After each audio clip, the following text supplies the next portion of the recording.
Merci de nous accueillir chez vous. Nous sommes ici pour évoquer votre itinéraire, votre parcours de judoka, de dirigeant aussi, de la place peut-être que le judo a dans votre quotidien. Première question toute simple, c'est de comprendre un peu d'où vous venez. Vous êtes né à Martigues, je crois. Votre parcours judo, si on avait à le résumer ou à identifier ensemble les grands points. Moi, le judo, c'est quelque chose qui m'a suivi tout au long de ma vie. Dans mon enfance, j'ai commencé le judo effectivement à Martigues. Et puis, je l'ai emmené avec moi. Je suis parti à Tahiti quelques années pour mon adolescence. J'ai passé mon bac là-bas et j'ai continué le judo.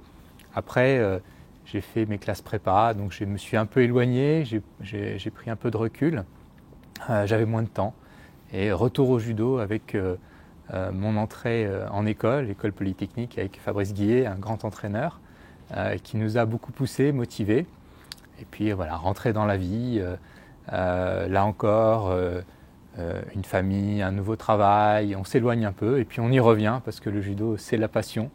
Et donc quand on trouve une occasion d'y revenir, voilà. Après je ne l'ai plus lâché, je continue encore aujourd'hui à m'entraîner avec notamment Benoît Campargue qui nous anime, qui nous entraîne avec voilà, beaucoup de passion, beaucoup d'énergie, beaucoup d'envie et un collectif incroyable. Qu'est-ce qui vous a fait en revanche y revenir à un âge où effectivement on n'a plus cette naïveté entre guillemets de l'enfance?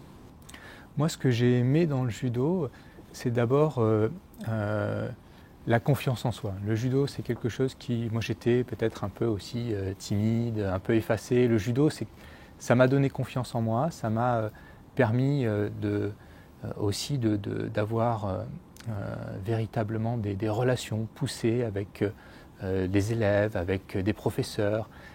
Et puis le judo, moi ce que j'aime dans le judo, c'est l'esprit de compétition, toujours se dépasser. C'est pas forcément que le haut niveau, bien sûr le haut niveau est important, mais chacun, on est dans le dépassement de soi, de ses propres limites.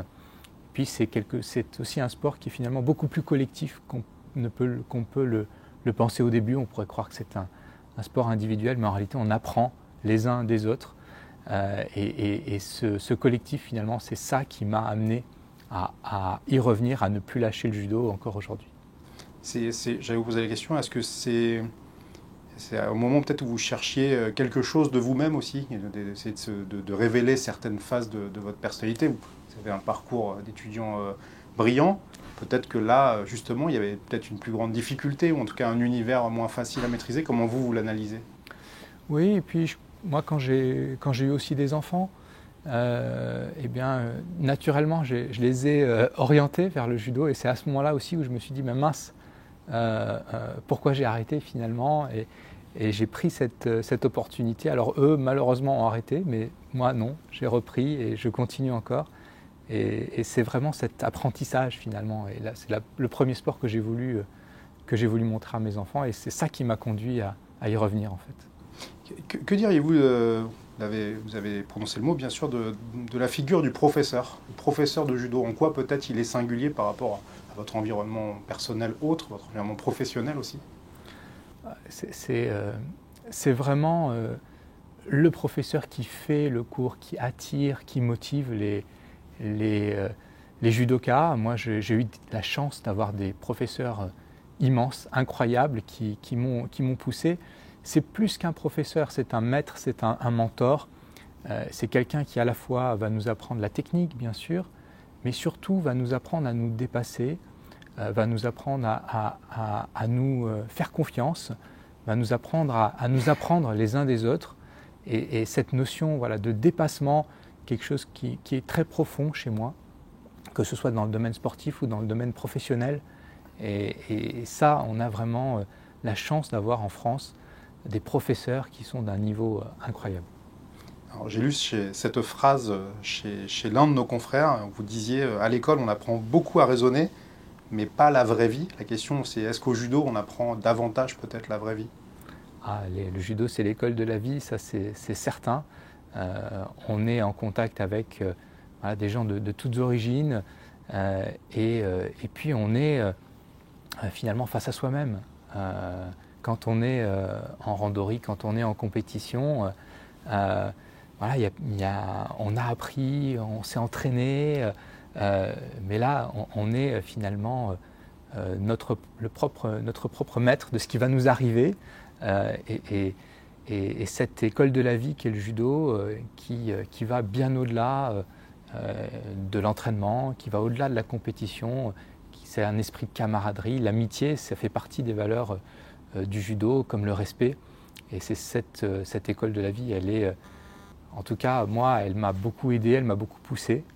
Et je crois beaucoup de judokas qui nous écoutent aussi.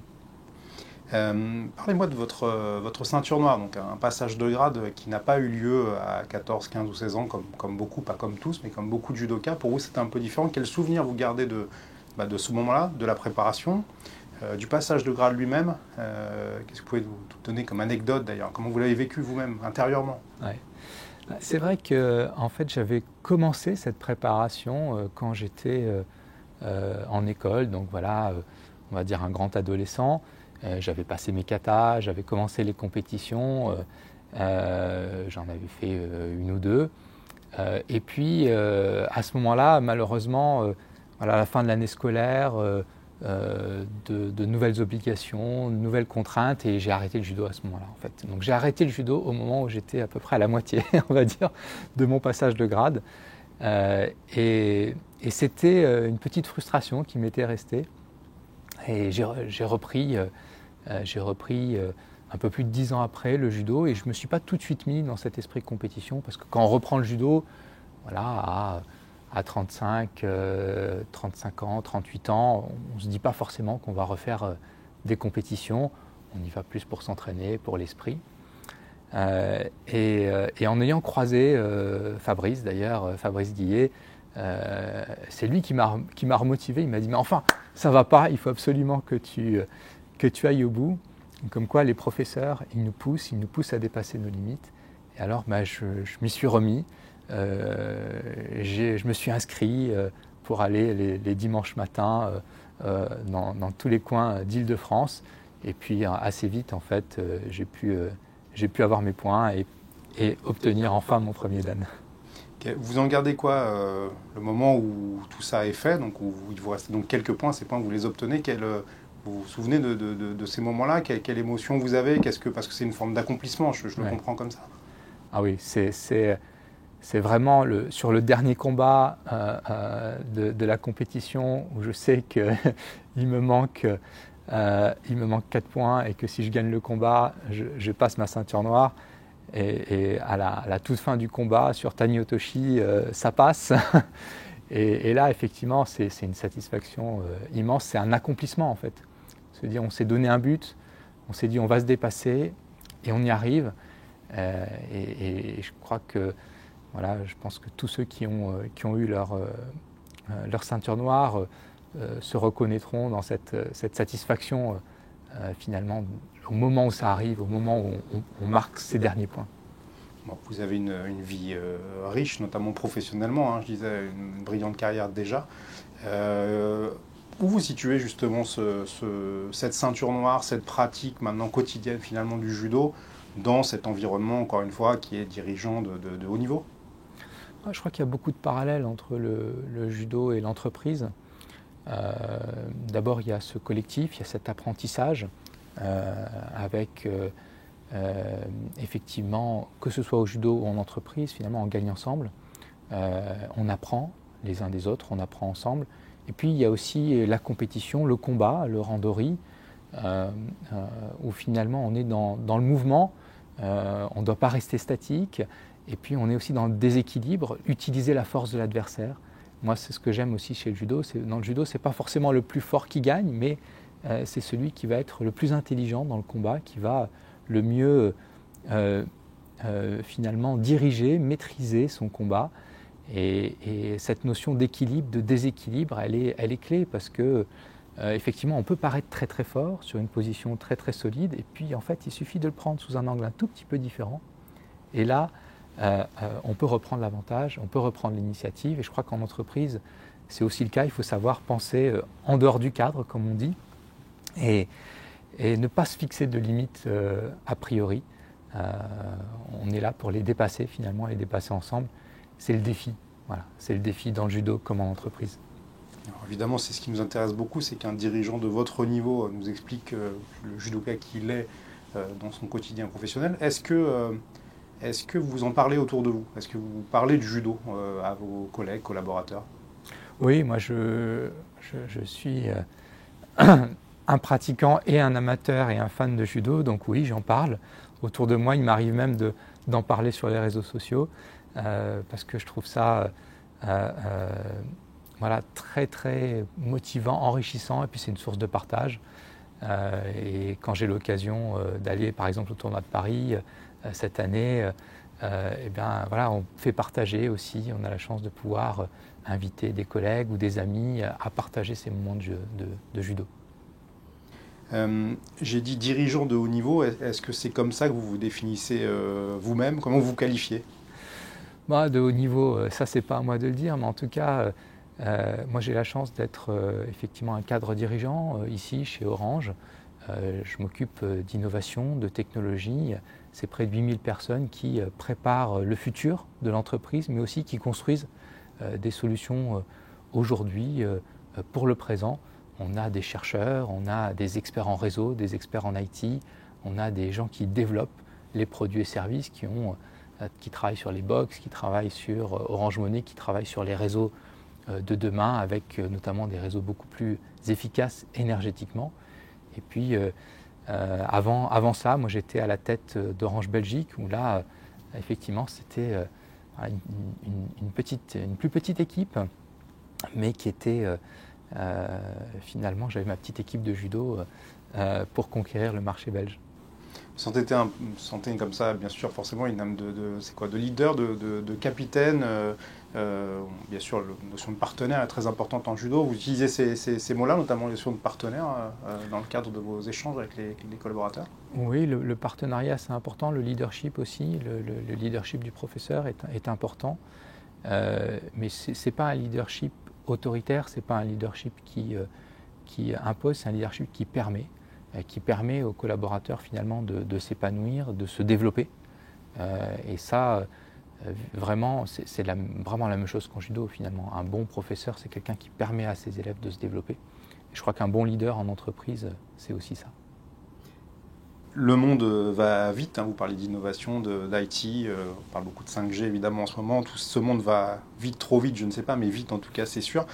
Comment rester en lien avec le réel? J'imagine forcément le fait d'avoir ses pieds campés sur le tapis, ça aide. Quelle est votre vision, vous, des choses, justement, pour concilier tout ça, en fait? On dit souvent, Kano l'a dit lui-même, et je pense Thierry Marx aussi a dit, le judo, c'est tradition et innovation. On est un peu là-dessus, enfin, c'est notre monde, en fait, aujourd'hui, ça. Oui. Oui, je crois que c'est essentiel.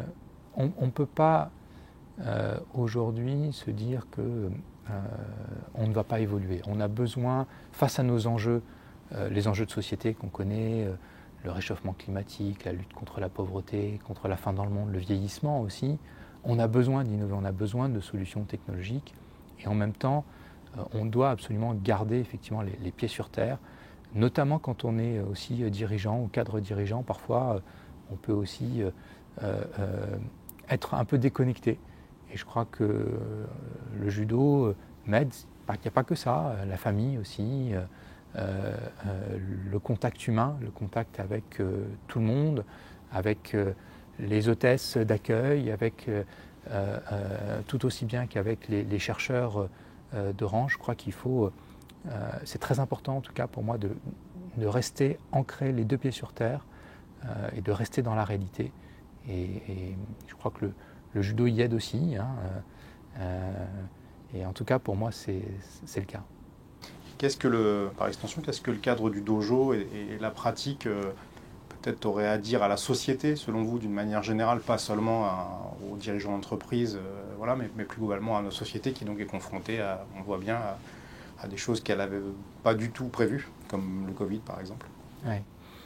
Bah, le dojo, c'est vraiment un endroit, je dirais presque sacré. On a d'abord un code, on a un respect des règles, on rentre sur le tatami, on salue, on respecte le professeur. Et ça, parfois, on le perd un peu, malheureusement, dans la société qui parfois peut être violente, on peut avoir des épisodes qui sont, on ne se reconnaît pas, on se dit mais dans quel monde on vit, pourquoi est-ce qu'on a ce manque de respect parfois. Le dojo, c'est aussi un cadre où on apprend, où on écoute, et je crois que c'est très important d'être ouvert, d'écouter ceux qui savent. On parlait de la crise sanitaire, parfois on a l'impression que finalement les scientifiques ne sont pas écoutés autant qu'ils le devraient. Et je crois que dans le dojo, voilà, on respecte celui qui sait, que ce soit le professeur, que ce soit un autre judoka qui a développé, qui est très doué sur un mouvement par exemple, et à qui on va aller voir en disant bah, montre-moi ce que tu fais, comment tu le fais. Ah oui, ça c'est vraiment ton spécial, il est vraiment super, je voudrais apprendre à le faire. Et donc écouter ceux qui savent, je crois que c'est aussi quelque chose qui est fondamental. Puis c'est l'engagement. Dans le dojo, quand on rentre sur un tatami, voilà, on est là pour se donner au maximum. On est voilà, complètement engagé au bénéfice du collectif, au bénéfice de son propre développement également. Donc le dojo, je crois que ça a beaucoup à apprendre à la société. Aussi parce qu'on a cette camaraderie finalement et on se respecte par-delà les différences. On est tous judokas, on est tous sur le même tatami, on combat tous ensemble. Tous le même judogi, peu importe la classe sociale. Exactement. Quel est votre... Je sais que vous êtes allé au Japon et que vous êtes un amoureux de judo, ça se sent, ça s'entend. Quel est votre rapport pas personnel bien sûr, mais à Jigoro Kano? Je crois que s'il y a autant de Français et au-delà dans le monde de pratiquants du judo, c'est pas seulement pour le sport en tant que tel, c'est pour les valeurs. Et ces valeurs que Jigoro Kano a développées, je crois qu'elles nous accompagnent au quotidien et on se reconnaît dans ces valeurs. On parlait tout à l'heure de ce que représente le dojo. Je crois que ces valeurs-là, elles sont essentielles. Elles sont essentielles pour chacun, voilà, que ce soit le respect, que ce soit le dépassement de soi, que ce soit l'amitié. C'est vraiment des valeurs essentielles. Et le Japon, finalement, c'est vrai, c'est le berceau. C'est le berceau du judo. Moi, j'ai eu la chance d'y aller, j'ai eu la chance d'y retourner régulièrement. Et d'ailleurs, pas plus tard que ce matin, on était en meeting avec nos partenaires de NTT, qui sont nos homologues au Japon. Et voilà, on retrouve, quand on parle au japonais, aussi cette culture, finalement, qu'on aime dans le judo. Ils savent, ces partenaires japonais en l'occurrence, que vous êtes judoka? Vous avez déjà eu l'occasion de l'évoquer, pas forcément ce matin, mais... Alors pas forcément ce matin, parce qu'on a plutôt parlé des projets de recherche, de la préparation des Jeux Olympiques, puisque les Jeux Olympiques étaient au Japon et passent à Paris en 2024. Et donc il y a un passage de relais, on va apprendre là aussi les uns des autres. Et donc on aura la chance aussi d'avoir du judo à Paris. Mais moi, quand j'ai l'opportunité d'aller au Japon, j'essaye toujours d'avoir un petit épisode judo. D'accord. Donc toujours un judogi avec vous ou pas loin, ou la possibilité d'en avoir, c'est ça?